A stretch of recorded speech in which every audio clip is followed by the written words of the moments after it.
Hello, friends. Welcome to the Get Cyber Smart podcast, your 7 to 10 minute educational look into this crazy thing we call cyber. I am your host, retired FBI Supervisory Special Agent Darren Mott.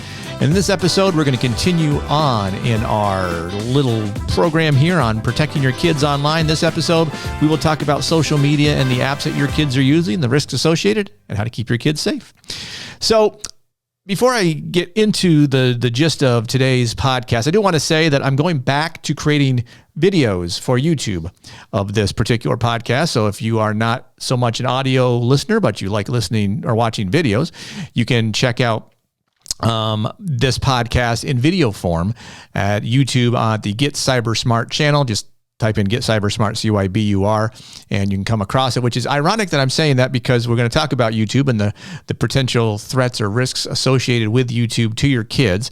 So if you want to see the video version of that, go find that on YouTube. But let's get right into it. So today we're going to talk about social media apps. And we're going to talk about one in particular that if you follow me on LinkedIn and all, you know I have a particular issue with, and that is, of course, being TikTok. But we'll get to that in a minute. So what are the threats associated with social media? So let's be honest, if you're a parent and your kid has technology, then they have or are on social media somewhere. Now, ideally, if you're a parent and you allowed your kids to have social media, whatever social media sites they're on, you are also on as one of their friends. When my daughter first went on Facebook, we had a list of rules she had to follow. And I wish I'd kept them. This was a long time ago, so I didn't keep them listed, which would have been smart. But I can remember a couple of them. One was I had to be her first friend on Facebook. I had the right to remove any post she posted or any post someone posted on her page. And there were a bunch of other ones that I could lock the page if I wanted to, things like that. So come up with rules for your kids on their social media sites so they're aware of those. Make sure they know what the rules are and that they follow the rules. So what are some of the risks inherent in these social media apps? There's tons of them. I'm not going to go over all of them. I can't possibly hit on them all.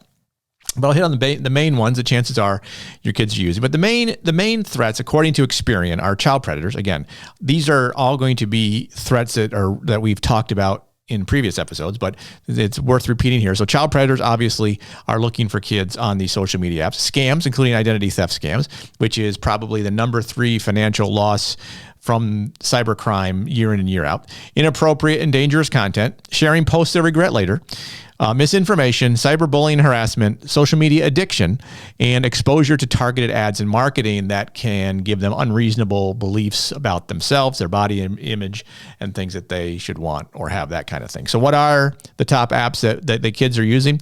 And so I found a thing from, this is from the Pew Research Center. So these are the top social media apps that kids are using. Number 1 is YouTube. It's at the top of the list. It has been at the top. It continues to be at the top, but rising quickly in second place is TikTok. Now, one thing I should note about TikTok is it's a Chinese-owned app. In other words, the company that created TikTok is owned by China, and we'll talk a little bit about why that's a problem here in a second. But some of the other social media apps, Instagram, number 3, Snapchat. Facebook has fallen from number 2 down to number 5. Twitter, Twitch, obviously for those kids that are big gamers or big into Twitch. WhatsApp as a messaging service that's encrypted, and ideally they're probably using it so you don't see it. Reddit and Tumblr. So those are the top social media apps. So you should be at least aware of what social media sites your kids are on and using. So let's talk about TikTok a little bit because it's probably the one with the biggest red flags there. So let's just this is an article that I found from Daily Wire, just kind of talks about TikTok in general and how it's used in China. And then we'll talk about why it's a problem here. The Chinese version of TikTok, called Douyin, is limiting kids' time on the apps to 40 minutes a day and banning all overnight use. Now, if your kid has TikTok, is that true for them? It is not. I can tell you that right now. Douyin users under the age of 14 with real names authenticated accounts will be automatically entered into a new youth mode that the parent company ByteDance said over the weekend. Youth mode users will also be banned from using the app from 10 p.m. to 6 a.m. This is according to the New York Post. Oh, so that part was according to the New York Post. Sorry. The next part is according to the Daily Wire.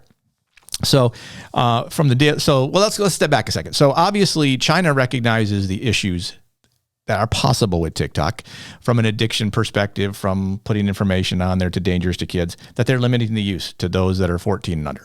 All right. So what are some of the problems on TikTok? Well, this came out this week from Daily Wire, and it's TikTok allegedly has child sex abuse material appearing in plain sight all over the social media platform, according to a Forbes investigative report. According to the report, graphic social media content depicting lewd and pornographic acts from minors is easy to come across on the video sharing app. They typically read like advertisements and come from seemingly innocuous accounts, Forbes report, but often they're portals to illegal child sexual abuse material quite literally hidden in plain sight. So obviously this is an issue. Now, China says that they don't do that, but taking China for their word is very bad. A couple other issues with TikTok is all the information that is going into TikTok is flowing back to servers in China that the Chinese government has access to that they can use for intelligence collection for future use. So think about your kids as 14, 15, 16 now using TikTok. Let's say in 15 years, they decide that they want to join the FBI, they want to join the CIA, they want to join some government entity, they want to go in the military and work to, secure, protect the country. The Chinese now have facial recognition on what they look like, which causes a whole host of problems for them going forward as the world becomes a much more interconnected place. So that obviously is a huge issue. Just the identity information and the amount of data flowing to China is right. And even if you're a user of TikTok, you need to understand these threats are there as well for you. Just the identity, the theft of information and your personal data going over to China, certainly an issue, but we're talking kids here. So, but let's go back now to the number one app used by kids, YouTube. Now, we all use YouTube. It's very valuable. There are a lot of good things on YouTube. I had a problem with my kitchen faucet today. I was trying to find a way to fix it. Still haven't, but that's another story for another day. But there's a lot of value in YouTube. But the problems for kids that you just need to be aware of as a parent is there's inappropriate content all over the site. Certainly, there is soft pornography on YouTube you can find pretty easily. It may impede your preschooler's development. So allowing preschoolers to view YouTube can be problematic if you're not monitoring. And if you're monitoring it, you kind of know what they're doing, you limit the time, it's probably not that big a deal, but you can very quickly run down rabbit holes in YouTube. So it's something you have to be careful of and be aware of. It can cause meltdowns. This is information from care.com. So you can go to that website. It's a child protective site. You can go there and get some more information. I got this from there. It can be addictive, obviously. We've all done it. We've all gone down rabbit holes looking at stuff from for a sports fan. Maybe you went back and you watched the 1983 NBA Finals between the Lakers and the Sixers, which I would have done because I remember watching that when I was young in real time. So it's good to bring back those memories. But again, this can be addictive. You're on it all the time. It can promote unsafe behavior. Your child can be targeted by ads, which can cause them body dysmorphia, a whole host of different issues because they think that is what the real world is like, and that's what they should strive to. It can affect their sleep if they're up all night watching YouTube because they have their phone in their room and they're watching YouTube or they're on Instagram. This can be the same for any social media app also, but just think about that.